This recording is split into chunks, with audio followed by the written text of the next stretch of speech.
Hi, my name is Margie Nicelender, and I'm a faculty member at the Hill School, but more importantly today, I'm a mom, and we have the St Aloysius CYO basketball team here to help with the Hobart's Run project. Hi, I'm Christina Steelow. I'm the assistant coach for the girls basketball team, and we're so happy that Margie was able to give us this opportunity for a service project.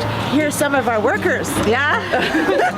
Come on, girls, show us your strength. One of the first parts in this project is to clean out the house. It's being rehabbed. If you want to explain a little bit about the process. And then we hope that neighbors can see us care about the community.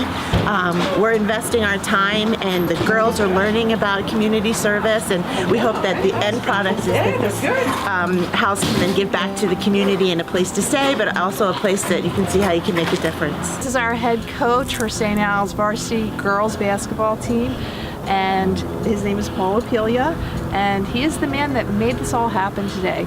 He made sure that this was an important initiative to the girls. We set a date and made sure everyone got together, worked together to help the community. And we appreciate the opportunity from the Hill School to help in this effort.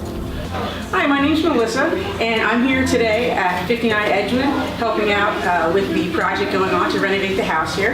I am actually a self-employed general contractor, and I'm here helping out with a lot of the project, cabinets, backsplashes, etc. Right now I have set up some cabinets and shelves that some of the great volunteers here are going to help get painted so we can get the cabinets together for this project. We're refinishing the old cabinets here. I've installed a new backsplash around behind the sink, also around where the stove will be. New countertops. Over here we've hung some new cabinets which will go over top of the stove.